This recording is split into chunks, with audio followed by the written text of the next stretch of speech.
Então, por agora, nós retornamos à classificação biológica criada por Linneu e nós percebemos que os táxons eles permanecem até hoje como ferramentas de classificação dos seres vivos. E esses táxons são os seguintes: espécies, gênero, família, ordem, classe, filo e reino. 7 táxons. O conjunto de espécies é igual ao gênero. O conjunto de gêneros é igual à família. O conjunto de famílias é igual à ordem. E o conjunto de ordens é igual à classe. E o conjunto de classes é igual ao filo. E o conjunto de filos é igual ao reino. Portanto, se percebe que essa classificação ela é progressiva. Tudo bem? Só que, com o tempo, o número de organismos a se classificar tornou-se tão grande que esses 7 níveis podem ser insuficientes. Essa deficiência tem sido suprida, na maioria das vezes, pela utilização de níveis adicionais como coorte, localizado entre a classe e a ordem, e tribo, geralmente inserida entre a família e o gênero. A utilização desses níveis intermediários depende do organismo que está sendo analisado. Mais uma vez, registra aí.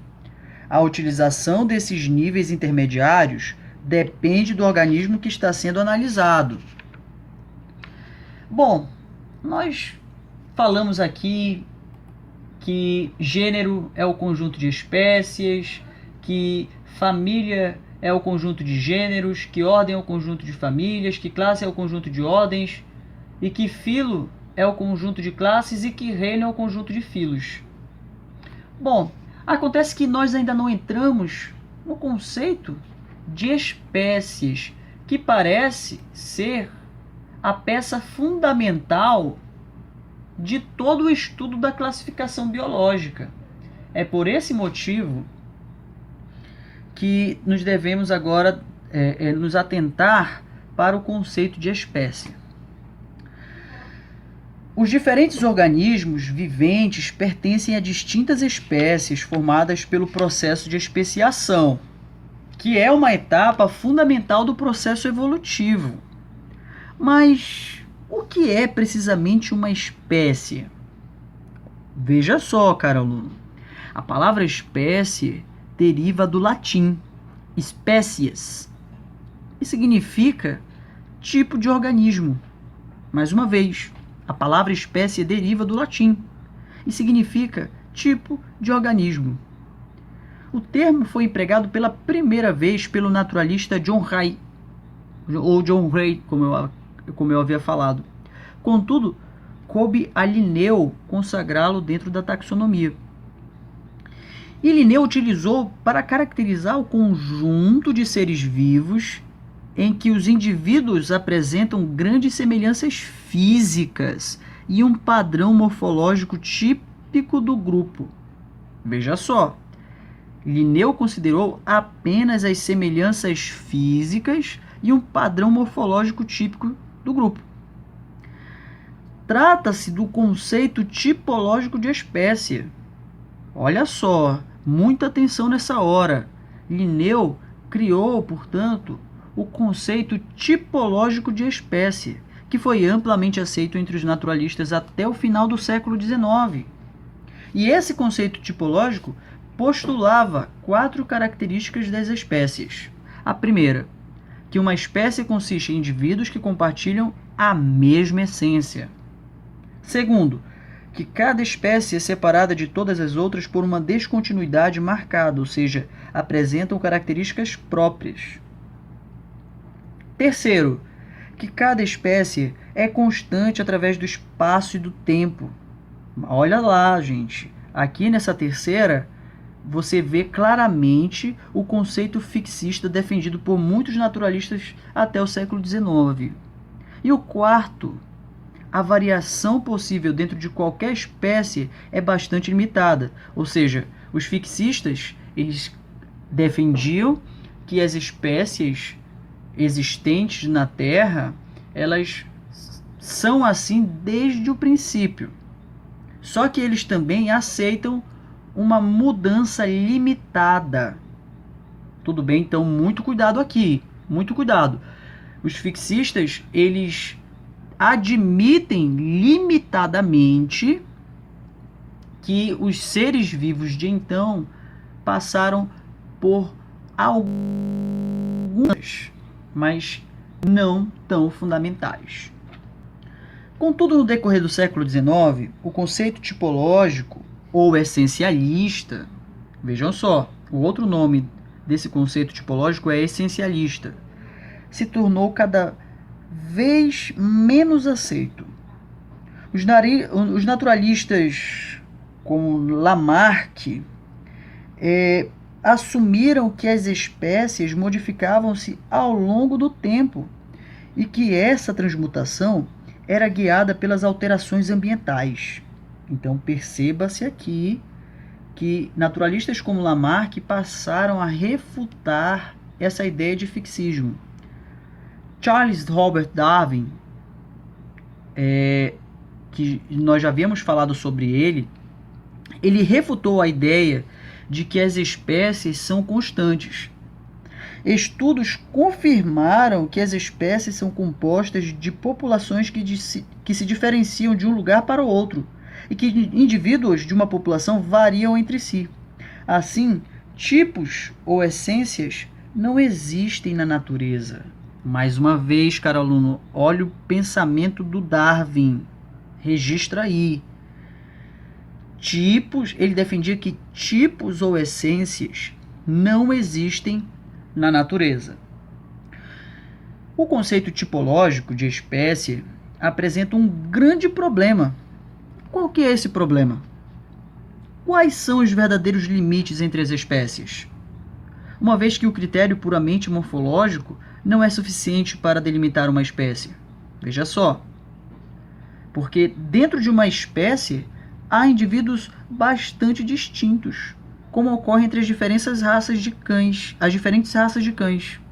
ou espécies de aves em que a fêmea e o macho são bastante diferentes entre si, por exemplo. O fixismo ele não conseguia explicar essa diferença ocorrida mesmo entre seres da mesma espécie. Porque o fixismo defendia uma essência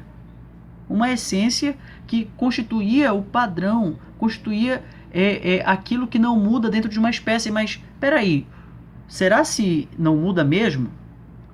Além disso, existem espécies gêmeas, ou seja, populações naturais de espécies distintas, mas que não são distinguíveis umas das outras em sua morfologia. Assim, o conceito tipológico não contemplava de forma confiável a diversidade da vida. Portanto, foi necessário utilizar critérios diferentes para diferenciar as espécies. Assim, surgiu o conceito biológico. Veja só, assim surgiu o conceito biológico de espécie. E esse conceito biológico de espécie, baseado no critério do isolamento reprodutivo, consiste em um grupo de populações naturais que cruzam entre si e são reprodutivamente isoladas de outras semelhantes. Esse isolamento pode ser causado por barreiras fisiológicas ou comportamentais e pode ser analisado quando se estudam os híbridos, como é o caso do burro. Os progenitores do burro não são da mesma espécie, viu? Quem são os progenitores do burro? O jumento e a égua. O cruzamento entre eles gera híbridos, os quais são geralmente estéreis, como no caso do burro. Portanto, o conceito biológico, ele tem como escopo, anota aí, viu? O isolamento reprodutivo. Tudo bem? E foi a partir desse conceito biológico, na verdade, é a partir desse conceito biológico que nós lançamos a outra parte dentro desse assunto. Veja só, o conceito biológico de espécie foi proposto em 1942 por Ernst Mayr, em sua obra Systematics and the Origin of Species. Nessa obra, Mayr afirma que espécie é um grupo de populações cujos indivíduos são capazes de se cruzar e produzir descendentes férteis em condições naturais, estando reprodutivamente isolados. Então, grifa isso daí, viu? Veja só, foi Mayr que criou esse conceito biológico de espécie, viu, gente? Em oposição ao conceito tipológico. Ele disse o seguinte, que espécie é um grupo de populações cujos indivíduos são capazes de se cruzar e produzir descendentes férteis, em condições naturais, estando reprodutivamente isolados. Nota-se que o critério fundamental é a capacidade de geração de descendência fértil pelos organismos ao longo do tempo. Quando há o estabelecimento do isolamento reprodutivo, fala-se então de duas espécies distintas. Veja só, quando há o isolamento reprodutivo, fala-se então de duas espécies distintas.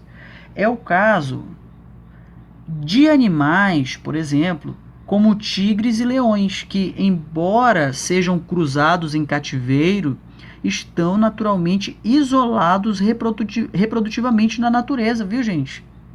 Estão naturalmente isolados reprodutivamente, viu? Estão naturalmente isolados reprodutivamente. Beleza? Porque na selva, o leão não cruza com o tigre, viu? Mas é possível se fazer esse cruzamento em cativeiro. A definição de espécie biológica pode ser aplicada sem dificuldade sempre que populações em condições de acasalar coexistam no mesmo local, beleza? Contudo, o conceito biológico de espécie esbarra em dois obstáculos, então muita atenção agora, veja só. O conceito biológico de espécie esbarra em dois obstáculos. Primeiro, quando se trata de populações que só se reproduzem assexuadamente, como ocorre entre as bactérias e os grupos de seres vivos, a classificação deve se apoiar em outros critérios, como morfologia, fisiologia, bioquímica e genética, na tentativa de estabelecer as características marcantes que diferenciaram duas espécies. Então, mais uma vez, primeiro obstáculo, quando estamos diante de organismos assexuados. Segundo, é o fato de que as populações de uma espécie raramente estão confinadas a uma localização geográfica limitada. Elas, com frequência, estendem-se por um território com tamanho variável. Tais populações são visivelmente distintas umas das outras e, em geral, são reconhecidas como uma subespécie. Ou seja, o segundo obstáculo é o surgimento de subespécies. Tudo bem? Esse conceito tipológico ele não consegue, de certa maneira, explicar o surgimento de subespécies. Então, o que são subespécies? Muitas vezes chamadas de raças, são populações de uma espécie que apresentam características particulares, mas que não estão isoladas reprodutivamente. Então, muito cuidado, viu, gente? Atenção! Não estão isoladas reprodutivamente. Então, se cair lá no teu concurso que subespécies está isolado reprodutivamente, você já marca que está errado, ok? Beleza? Porque eles não estão isolados reprodutivamente, podendo frequentemente se cruzar e trocar genes, ou seja, as subespécies que não estão isoladas reprodutivamente, elas podem se reproduzir. Agora, por estarem isolados geograficamente e não apresentarem oportunidade de troca gênica, muito cuidado aqui, viu, gente? Eu acabei de falar isolados geograficamente. Subespécies podem não ser isoladas reprodutivamente, mas elas estão isoladas geograficamente. Tudo bem? Então vejam só, por estarem isoladas geograficamente e não apresentarem oportunidade de troca gênica, as subespécies acabam divergindo morfologicamente com o tempo. Perfeito? Vejam só, com o tempo, as subespécies elas tendem a se divergir morfologicamente. É o mesmo que eu dizer que no Brasil nós vamos ter populações de seres humanos que não vão entrar em contato com outras populações na Europa por centenas de milhares de anos. Nenhum contato, viu? É possível que daqui a uns 100 milhões de anos, nós, aqui do Brasil, tenhamos características diferentes dos europeus. Tudo bem? E isso pode, inclusive, trazer uma divergência morfológica. O nome desse fenômeno evolutivo é denominado irradiação adaptativa. Mais uma vez, o fenômeno evolutivo que eu acabei de traçar aqui, lembrem-se do exemplo da população de brasileiros e da população de europeus isolados geograficamente, eles podem divergir com o tempo, morfologicamente. Tudo bem? Beleza. Então, daqui em diante, nós já temos de forma concluída, de forma conclusiva, que os táxons criados por Linneu continuam ainda sendo usados como ferramentas de classificação.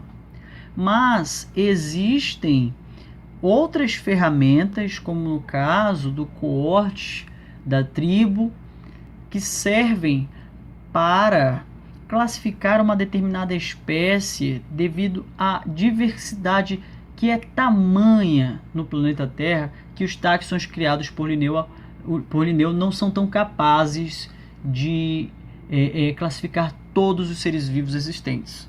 Tudo bem? Bom, mas não foi somente a classificação biológica a única criação de Linneu, viu? Linneu também criou as regras de nomenclatura usadas até hoje. Beleza? Olha lá, Linneu também, além da classificação, ele idealizou, ele construiu regras de nomenclatura que são usadas até hoje. E qual a importância de se dar um nome científico a uma espécie? Por que não chamar o boldo, que é uma planta bastante utilizada na medicina tradicional, apenas por seu nome popularmente conhecido? Vejam só, regras de nomenclatura são importantes para facilitar a comunicação entre os cientistas. Por exemplo, imagine que um pesquisador descobriu uma substância de interesse para a medicina em um vegetal. O cientista precisa informar qual espécie foi estudada para que outras pessoas possam utilizar essa substância. Se ele diz apenas que é o boldo, em um outro país, essa palavra pode ser totalmente desconhecida. Outro problema é que pode haver mais de uma espécie com o mesmo nome popular, dependendo da região. Assim, as regras têm por objetivo promover a estabilidade e a universalidade dos nomes científicos de animais, vegetais, algas, fungos e micro-organismos. Portanto, fazer com que o nome de cada espécie seja único e distinto. Tudo bem? Antes de Linneu, os naturalistas do século XVII já haviam estabelecido regras básicas para designar o nome dos diferentes organismos. Contudo, os nomes eram longos, utilizando-se, portanto, um sistema polinomial de nomenclatura. Por esse sistema, eram utilizadas designações complexas e nada práticas na descrição de espécies. Por exemplo, plantas como a mangueira apresentavam um nome extenso. Manga indica fruto magno reniforme, cuja provável tradução é Manga indiana de fruto grande e em forma de rim. Percebam que essa nomenclatura ela é muito complexa e pouco prática. Coube a Linneu estabelecer as regras do sistema binomial de nomenclatura. Na obra Species Plantarum, publicada em 1753, Linneu fez pela primeira vez a substituição dos nomes das espécies que eram compostos por 5 termos pelo sistema com 2 palavras. Assim, o nome Mangifera indica, por exemplo, passou a caracterizar a planta conhecida popularmente como mangueira. Mais uma vez, o nome da manga lá ficou da seguinte maneira: Mangifera indica. Esse passou a ser o nome científico. Beleza? Percebe aí que são 2 palavras? Ó, Mangifera indica. No ano de 1756, no livro Systema Naturae, no ano de 1765, no livro Systema Naturae, Linneu apresentou o sistema binomial de nomenclatura para as espécies. Por exemplo, leões cientificamente são denominados Panthera leu. Olha lá, ó, Panthera leu. Tudo bem? Essa ideia do Linneu, então, ela possui uma norma básica e fácil de se assimilar. O nome científico de todos os seres vivos, atenção, caro aluno, o nome científico de todos os seres vivos devem respeitar esse sistema binomial. Claro que vai, ainda assim, pela infinidade, na verdade, pela diversidade de seres, nós vamos ter algumas exceções, mas, no geral, devemos respeitar o sistema binomial. Beleza? Então, além disso, a língua escolhida para os nomes científicos dos organismos foi o latim. Uma língua amplamente difundida entre os cientistas no período após a Idade Média, viu, gente? Então, usar o latim não é à toa, não, ok? Desde então, foram criados diversos códigos de nomenclatura para orientar os taxonomistas ao determinarem os nomes científicos das espécies.